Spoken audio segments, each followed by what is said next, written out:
Alright, Digi-Egg cards, as always, let's start off with the 4 copies of the BT14 Koromon, which we're running as a red base. We are going for more draw power, and it's really important to pay attention in moments where we can chip away our opponent's security and try to draw as much as we can, and which I'll explain more in the combos later on. Alright, now let's talk about rookies. Playing 4 copies of the brand new Agumon, and also 4 copies of the brand new Gabumon. Now, one of the key things to keep in mind is that both this Agumon and Gabumon can digivolve on a red or blue egg at the same time. Agumon mainly provides you the recursion that you need if you have Tai on the board to grab back Greymon, Omnimon from the trash. Gabumon gives you the draw power as long as you have Mat as well, both at the start of the main phase. And both of them also having the end of turn DNA, which is really important to let you get into your Omnimon when you go for your combos later on too. Then as we move on with our rookies, I got 4 copies of the BT12 Agumon, which is really important to help us search and find pieces, grabbing any tamer with Tai in its name, as well as any Greymon and Omnimon that we need. Really important card. Inheritable of extra 1000 DP can come up every now and then, but we usually actually want to keep this guy on the board for other combos, which we'll mention later on too. To further boost up the searching consistency, I'm also running 3 copies of the Black Gabumon in EX4, being able to search top 3, grabbing Garurumon, grabbing Greymon, grabbing Agumon, and most importantly, instead of bottom decking the rest of the pieces, you put it back to the top of your deck so that you can actually rearrange and sort of like plan and sequence your next turns ahead of time, which is really important. And then inheritable, rarely it happens because you never really digivolve on top of this guy ever. So yeah, you don't really get the memory anyways. And did you guys know that you can get early access to deck lists and updated versions by joining the AVAULT Club? And as always, don't forget to subscribe, turn on the notification bell, and give this video a like, as I greatly appreciate the support. But as we move along, let's now talk about our level 4s, where the only level 4 that I'm running for the deck is the 4 copies of the brand new Secret Rare Greymon from BT17. This being able to digivolve on top of any blue, green, yellow, or red Digimon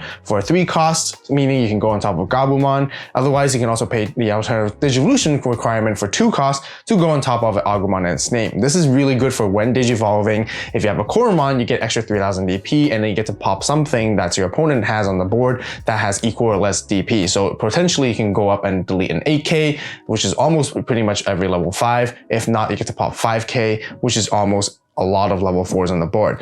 Meanwhile, this card can be treated as all the Digimon with its underneath its sources, meaning it can be treated as Agumon in its name, it can be treated as Gabumon, it can be treated as Koromon as well, all at the same time. And this particular effect enables and opens up very interesting fancy combos that you can go on top of. Since the Greymon is treated as Agumon, you can digivolve another Greymon on top of it. Since it's also treated as a Koromon, you can digivolve the Greymon back into an Agumon as well, and climb your Digivolution stack that way to draw more cards, which is really interesting. And by doing so, this helps you rack up its on deletion inherited effects so that you can actually play a tamer with Tai or Kari from your hand for free, or also hatch an egg in your breeding area to keep up with momentum. Aside from that, it has that exact same on deletion effect itself as well, so that it can turbo and play out your tamers as quickly as you need. But overall, this card is just incredibly unique and core to the mid-game strategies of the pieces, as sort of helping you get into your combos a bit more consistent, which I'll show you guys later and how to sort of pull it off as well. But that's it for the level 4s. Like I said, there are no level 5s in this deck, so let's just go straight into our level 6s. First card I want to show you guys and talk about is going to be the 4 copies of the brand new War Greymon, and as well as 4 copies of the brand new Metal Garurumon, which we can talk about at the same time, because effectively they do similar things. You guys might be wondering, since we're not playing level 5s, how do we actually digivolve these guys? Well, the whole idea is that you actually want to have a Gabumon, and then you get to hard play your War Greymon, which your War Greymon is gonna let you warp your Gabumon straight into a Metal Gar. Same for vice versa. If you have an Agumon, you hard play your Metal Gar, and then by doing so, you can warp your Agu into a War Grey. Now keep in mind that when you play this card from your hand, if War Greymon has a Tai tamer on the board, you get to reduce the cost for 3. For Metal Garurumon, if you have Mat, you get to reduce the cost by 3 as well. Aside from letting the partners warp from each other, they also have their own individual effects when it comes to on-play or digivolving. War Greymon pops an 8k or lower, and Metal Garurumon stuns something on the board on your opponent's side. As for inheritables, War Greymon can provide your Omnimon trashing security components when you're attacking, and Metal Garurumon lets you unsuspend, so you can make multiple attacks with your Omnimon as you get into it. So yeah, these are the main two targets that you want to be seeing as you DNA into your Omnimon to get into it later on. As well as, other than these two new cards, we're also still playing some of the older ones, playing 2 copies of the older Metal Garurumon from BT15. Not only that it's able to warp itself, which is really nice, but also you can also warp from the War Greymon's effect to help you stun multiple things on the board. Itself has evade, attack, and then unsuspend, and so on. You can do a lot of things and sort of go for some early control with this particular card at the same time, which you want to see a bit more effectively. Then there's also War Greymon here from BT14. Also really great to help you do some early chips as you warp straight into Agumon, Raid, Security +1, and Piercing, all that. Really great early sources of damage, which is why I like to play some of these guys right here. But keep in mind, they don't have any inheritables to provide for your Omnimon, but they're just really good secondary level 6s as you go into it. But speaking of Omnimon, here we are with our level 7s, and let's finally showcase the main boss of the entire deck right here. 4 copies of the brand new Omnimon Ace is incredibly crucial for the deck. This is the main card that you want to be seeing as much and as quickly as possible because it helps you win your games. By being able to hand counter and blast DNA when your opponent attacks, it's very similar to what we've seen in EX6 with Ragnarlord and Maste. You have one War Grey on the board and then the Metal Guard in your hand. You basically get to blast DNA and vice versa and do it the other way around as well. Itself has Raid and Blocker, giving you fantastic tools for offense and defense, and most importantly, it's its on play or when Digivolving effect, which basically wipes your opponent's entire board. If you DNA'd, you choose one of your opponent's Digimon and then you bomb deck everything that has the same level as it does, and then afterwards you get to delete one of any of your opponent's other Digimon that's left on the field, so it's really good to wipe out your opponents, of course. But also one of the nice things is that you can also Digivolve for regular 5 cost if you can't do their DNA combos, but you must blast by having the DNA together. Omnimon. Soon the viral invasion will be here, and I shall have my revenge.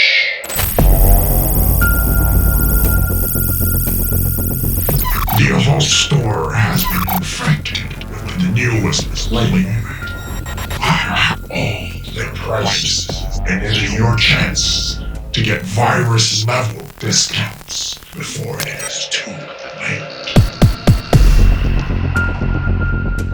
Time is ticking, and all will be gone when the final countdown reaches 0.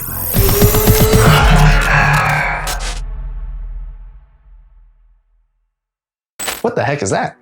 But anyways, let's continue with the deck profile. To finish off for the Omnimons at level 7s, I'm running 2 copies of Outer B right here, mainly because I can just Digivolve for 2 on top of Omni, and this is your main finisher combo. It has that when Digivolving where you can de-Digivolve your opponent's stuff, pop something as well, but most importantly is you utilize this when attacking by bottom decking your Omni Ace, your Metal Guard, and your War Grey. You effectively get to trash 2 opponent's security and finish it off entirely, and basically that is your game finisher combo. And yeah, again, I'll explain more later when we get into that combo segment, but a really, really crucial card piece for the entire deck, which I absolutely love and I want to see as often as possible as my main way to win.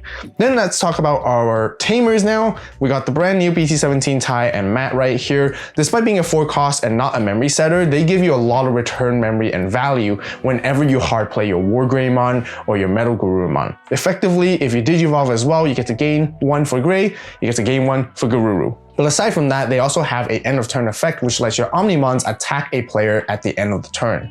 And yes, this dual tamer is something that's just incredibly important that you want to see as soon as possible and as early as possible, and having multiple copies on the board can give you even more value in return as you can repeat their combos and effects again and again. And because they're such an important tamer, there's also a new tamer with Taikari. With this tamer, you're going to get additional memory as you hatch your eggs, but most importantly, at the end of your turn, you get to bomb deck this tamer to draw a card. Afterwards, it lets you cheat out any Tai or Kari tamers, meaning you effectively play your 4-cost tamers for 3 instead with this card. And yeah, just also a really, really good combination that you want to see as much as possible. And then last but not least, I'm running 2 copies of the starter deck Tai from ST15, which is our main memory setter and also giving us extra draw power and DP power at the same time whenever we redirect attacks, which does happen in this deck as well. That's it for all of our tamers. Now let's finish off with the options. 4 copies of Miraculous Mega Knight. Despite it being a dual option color card, we can easily easily fulfill the requirements thanks to having both Tai and Mat together, and as well as Gabu and Agu, which are both the same blue and red, to help us sort of juggle and want to see this as much as possible. Being able to play a Gabu or Agu back from hand or trash for free, effectively for 2 costs when you use this option, is just phenomenal, very fantastic, because it can give you a lot of value and you can search and find pieces consistently and make sure you have a good cycle of them. Afterwards, with its all turns sort of protection effect and delay, it basically prevents your Wargrey or Metal Gar from leaving battle area aside by battle. You can DNA into a Omnimon, which effectively gives you the capability to blast DNA outside of just when attacking against your opponent. Once you get into Omnimon, you can do all those crazy control combos and wipe out your opponent's entire board, and the security effects lets you play out your Tamers for free as well from your hand or trash. Afterwards, you add it to your hand so you can utilize it. It's on play with his main and play out your rookies if you need to. Just an incredibly effective card that you want to see as much as you can as well. Last but not least, for a little bit of my own personal spice, I'm playing 1 copy of Laplace's Demon, just because it being a black option is the whole reason why we're playing the black Agumon as well as the black and red Agumon, to keep them on the board so we can actually fulfill the requirement for this card. When our opponents are being smart and trying to play around our blast DNA, this is when we utilize this card to force them to attack so then we can continue to blast on them, which is really, really effective, and yeah, definitely comes up very clutch in certain situations. That's it for the main deck. Now let's talk about some tech choices and other cards I've considered adding into this as well. If you guys want further consistency, Ukumon's not a bad choice either, just because it can help you search for any piece that you really need during the course of the game. Grabbing yourself any level 4s, if you need the Greymon, grabbing yourself the rookies, grabbing you the level 6s, and any Tamer effectively, and keeping yourself in a good momentum is just always a really good staple to have. Aside from the secret rare Greymon, I would also suggest also adding in this regular Greymon, which you don't necessarily have to play a 4 of for the secret rare. You can use this to supplement a little bit here, just because it lets you play out a Tamer with a Tai in its name for free, and most of your Tamers effectively have Tai in its name anyways, so you can actually really cheat it out, which can really give you that kind of consistency in playing it as early as possible for free effectively. So yeah, that's another fancy way to do it, aside from the secret rare one. But now let's talk about other Omnimons. At the end of the day, this is an Omnimon deck, so Ultra S is also a decent add, just because you can actually sort of DNA with your Metal Gar and your Wargrey together, and this is a really nice addition to give you additional Omnimon names if you're not seeing your ace frequently enough, and being able to sort of remove your opponent's board and control it a little bit is also nice. But keep in mind, since you don't play Blitzgrey or Kresgaruru, you're not going to be able to utilize his all turns effects off of it, so it's really just for an additional Omnimon name, like I mentioned. To top it off, instead of just only Ultra B, you can also play Merciful mode, being able to go on top of Omnimon for 3 costs, delete your opponent's stuff, trash your security, and as you rack up with your Omnimon stack, you can delete so many things with this card. Just a really, really good fancy way to top it off, and really good against the counter against trash-based decks. You guys can also run the X antibody package with Omnimon X and the X antibody option itself to go through your opponent's security, attack, trash, and do all that kind of crazy stuff. Kind of like what Ultra B does as well, but it gives you a little bit more different like sort of removal, which is also kind of nice. And yeah, being able to locate your opponent's security is always really, really, really effective too. Another spicy one you guys can even include is actually Paladin Moon Ace. Now it can actually go on top of Metal Gar for blue. So aside of your opponents trying to play around your Omni Ace, you can actually give them a little bit of surprise by getting into this card. Also really good to counter against any trash-based decks, and then also being able to bottom deck and continue to attack over and over again, which is always really, really good. Then for another Tamer you can also include is Mat, just for searching consistency to grab Garurumon related stuff as well, and Gabumon, but also gives you a bit of memory back whenever you have drawing capabilities such as your Koromon and synergize with it, which is always neat to have to make more plays. For speaking of more draw power, Fireball is great. Also really good to get rid of Floodgate rookies at the same time, since we run a red base egg anyway, so it's very easy to actually utilize this option, or otherwise draw 2 cards. Then for whiteboard removal, of course, depending on the meta, Crimson Blaze is always just a nice addition if you need to like take out multiple things that are 6,000 DP or less as well. Alright, combos and opening hands and such when it comes to playing the Omnimon deck. Ideally, you just really want to see your rookies. That's the whole reason why we're playing a handful of them more than the usual ratio, because we want to see them as soon as possible to Digivolve and draw. Your priority is to draw, search, search, search in the early stages as much as you can. You need to find your pieces, you need to find your Tamers and set them as quickly as possible. And ideally, of course, you're going to need to find your level 6s and most importantly, your Omnimon Ace. So, of course, Digivolve into Agumon if you need to. Prioritize, depending on which situation, Digivolve into which Agu or Gabu, whichever you have access to. Agumon is a little bit better in the middle stages just because you can help recharge some of your resources from trash. If your opponent ever chips your security, you can utilize this like starter main to grab something back, which is always really nice. But these two, Gabu and Agu, which have the black source, they are always going to be hard play targets unless you have no other choice whatsoever. You want to hard play these, and for the exact same reason, you find any of these pieces effectively off of their effects. Finding your tie is really, really important. One key thing is that all your tamers does have tie in its name. Therefore, in the early stages, if you play Tai Akari, you effectively get to immediately just bottom deck it, and then you can play any of these ties out, and that's how you want to cheat them out for effectively 3 costs and play the memory gauge that way. By establishing these two, this also enables you to play your Miraculous Mega Knight so that you can always play your Gabus and Agus back from the trash if you ever want to chip away at your opponent's security in the early stages. You are trying to chip away because you want to utilize the Koromon to draw as much as possible as well when you can, and by doing so, you continue to draw and find and cycle through your pieces. Same if you had the Gabumon instead. Gabumon comes out, you effectively get to draw as long as you have mat on the board there, and you continue to draw, and that's when you want to keep cycling again and again and utilize these guys to attack so you can draw with Koro. And here is when it comes in with the Greymon combination. By going into Greymon here, you can also draw more cards and have a little bit of early game removal. If you have Koromon underneath, you get to pop an 8k or less, and then you also get to attack with it as well if you don't have any of these tamers established, because when it gets deleted, you get to play any of them one out because it has tie in its name, and being able to do that helps you establish it as well. But aside from that, if you have other fancier combos to go into, since this is a Agumon and a Koromon, you can do some funny stuff and shenanigans by digivolving Greymon on top. Greymon on top of Greymon, because it's also treated as Agumon. Now, because it's also treated as Koromon, you can actually digivolve the Greymon into the Agumon back and bounce back and forth and cycle it back to back like that. This is also a very key component piece to help you fulfill the names of either Gabu or Agu if you ever really need to, because the whole idea is eventually, let's just say you start your memory at 3, what you're going to be doing is, if you have Agumon on the board, you're effectively actually hard playing the Metal Garurumon right off, effectively for reduced cost of 3 for 8 costs, because you have a mat in its name. So by paying them, putting the 5, effectively Metal Garurumon's immediately going to activate its on play effect, letting you warp your Agumon into the War Greymon. Now at this moment, because you digivolved, you can utilize Tai and Mat to suspend it to gain a memory for a Greymon, which you have, gain another memory for a Garurumon, which you also have.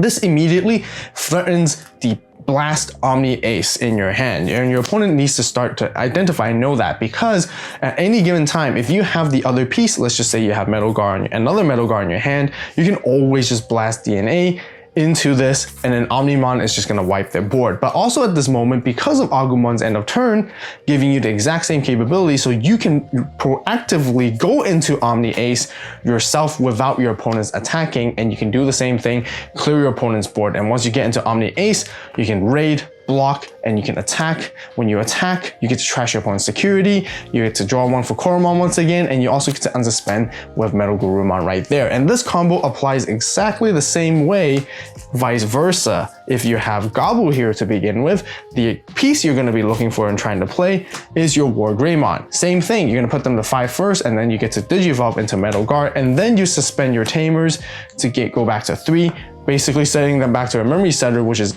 absolute value, and then you get to do the whole thing same again. Blast DNA if they attack into you, or otherwise just DNA outright on the board. And if ever in a situation, which is always fantastic, is if one or the other is going to get threatened, if your opponents are not taking a bait, they're trying to remove it ahead of time, you get to utilize this Mega Knight card out there, and then you get to blast into another one with a different Metal Garurumon or the same one again in the same way, and then go into DNA and wipe their board and control it that way. Really, really lots of different kind of threats, really effective as well. having this giant board, you can continue to attack, always really fantastic. And of course, this is also the reason why I run the older ones. If your opponent has a level 6, you can go straight into warp, into a metal guard with its own effect, stun their board, stun them out, stop them down, whatever. If you hard play like Wargreymon, you can do the same thing, just warp right into this as well. And like I mentioned, same for vice versa. If you go into this,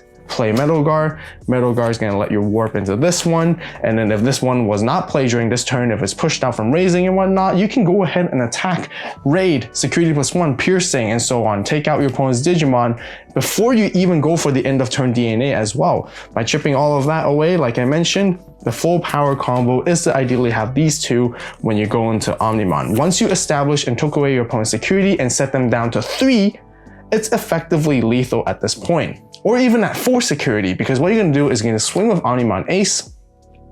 You're going to trash a security so that they only have 3 left at this moment because it trashes 1. You get to unsuspend with Metal Garurumon, and because of that, you can also then Digi-Evolve back into Alter B for 2 cost, and if they only have 2 security at this moment, it's instant lethal right there, because with Alter B, you swing, you are gonna basically trash the Omni, Wargrey, and Metal Guard. If you haven't utilized their one attacking effects first, make sure to utilize it as well if you can. If not, it's totally fine as well, as long as your opponent has 2 security left. Even though with Ace Overflow, it just doesn't matter anymore because you trash the rest of the 2, you pop their entire board as well at the same time, and then you swing for game, just like that. If any of the situations you also pay a lot of memory even, let's just say you start at 0 and pay 2, you can always utilize your Timemat to attack with your Omnimon's name as well at the same time. So that's really, really cool because also it effectively works for the regular DNA combo. When you DNA into Omnimon, let's just say it was still passing to your opponent to 3, you still get to use your tying mat to attack with your Omnimon before the turn ends as well. So really, really, really good just from these kind of combos. And yes, like I mentioned, the Greymon is just incredibly effective and crucial because the Greymon, if you ever Digivolve on top of Agumon, the Greymon is also counted as Agumon, meaning if you do the same thing, you can still warp off of the effect just like that.